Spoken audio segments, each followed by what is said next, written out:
कवि तुलसीदास जी के द्वारा रचित राम लक्ष्मण परशुराम संवाद। इसके कुछ प्रश्न हैं। पहला प्रश्न है, परशुराम के क्रोध करने पर लक्ष्मण ने धनुष के टूट जाने के लिए कौन कौन से तर्क दिए। उत्तर है, परशुराम के क्रोध करने पर लक्ष्मण ने धनुष के टूट जाने के लिए तर्क दिए कि भैया राम ने नया समझकर इस धनुष को हाथ लगाते ही ये टूट गया। जीर्ण शीर्ण इस पुराने धनुष के टूटने में क्या हानि लाभ, हमने बचपन में ऐसे कई धनुष तोड़े, तब तो आपने क्रोध नहीं किया। इस प्रकार से परशुराम के क्रोध आने पर लक्ष्मण ने उनको समझाया या तर्क दिए। प्रश्न नंबर 2 है, परशुराम के क्रोध करने पर राम और लक्ष्मण की जो प्रतिक्रियाएं हुई उनके आधार पर दोनों के स्वभाव की विशेषताएं अपने शब्दों में लिखिए। उत्तर में लिखेंगे, राम बहुत शांत और धैर्यवान हैं, वे बड़ों का सम्मान करते हैं, जबकि लक्ष्मण का स्वभाव उग्र है, गलत होने पर वे बड़ों का अपमान करने से भी पीछे नहीं हटते हैं।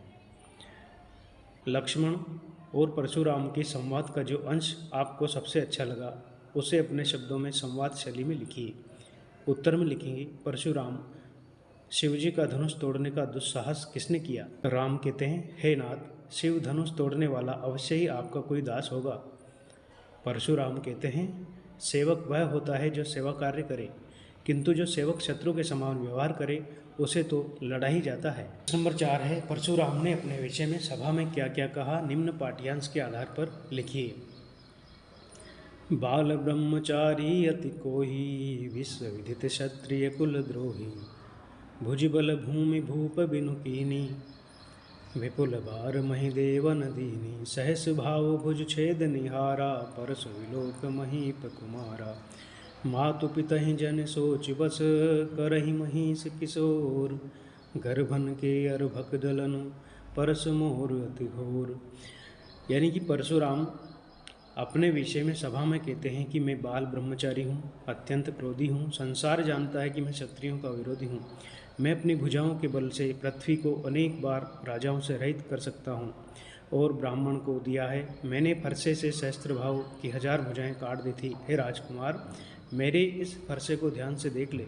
हे राजपुत्र, तो अपने माता पिता को दुखी करने के काम मत कर, मेरे इस भयानक भय से गर्भ तक गिर जाते हैं। लक्ष्मण ने वीर योद्धा की क्या क्या विशेषताएं बताई है। उत्तर लिखेंगे, लक्ष्मण ने वीर योद्धा की निम्नलिखित विशेषताएं बताई है। एक है, वीर योद्धा युद्ध में अपनी वीरता दिखाते हैं, अपनी वीरता का बखान मुंह से नहीं करते हैं। दूसरा, वीर योद्धा कभी भी अपने शत्रु को हथियार दिखाकर भगाना नहीं चाहते, अपितु हथियार से अपनी वीरता का प्रमाण देते हैं। तीसरा, वीर योद्धा अपने मुंह से गाली नहीं देते, वे तो रणभूमि में युद्ध कौशल दिखाते हैं। नंबर 6 है, साहस और शक्ति के साथ विनम्रता हो तो बेहतर है। इस कथन पर अपने विचार लिखिए।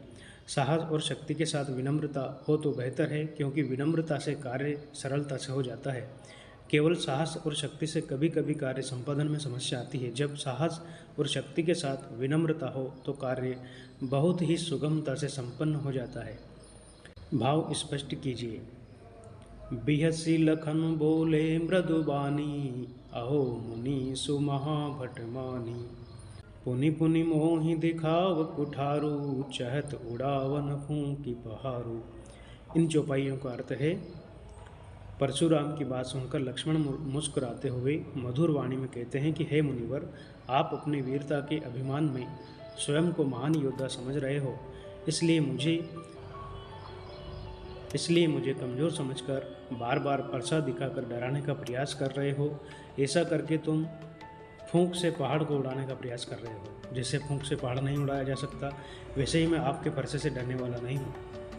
8 राम लक्ष्मण परशुराम संवाद के आधार पर तुलसी के आज भाषा सौंदर्य पर 5 पंक्तियाँ लिखिए। तुलसीदास जी का भाषा सौंदर्य इस प्रकार से है। पहला, तुलसीदास का अवधी तथा ब्रज भाषा पर पूरा अधिकार है।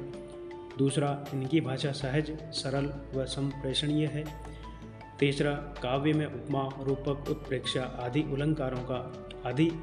अलंकारों की शोभा दर्शनीय है। चौथा, भाषा में भाव व्यक्त करने की अद्भुत क्षमता है। पांचवा, भाषा में बनावटीपन का अभाव है। 10 निम्नलिखित पंक्तियों में प्रयुक्त अलंकार पहचान कर लिखिए। बालक बोल बद्य नहीं तोई, यहाँ पर एक ही वर्ण की बार बार आवृत्ति हुई है, इसलिए यहाँ पर अनुप्रास अलंकार है। कोटि कुलिस सम वचन तुम्हारा, यहाँ पर उपमा व अनुप्रास अलंकार है। तुम तव काल हाँक जनु लावा, बार बार मुहि लागी बुलावा। इन पंक्तियों में उत्प्रेक्षा व पुनरुक्ति प्रकाश अलंकार है।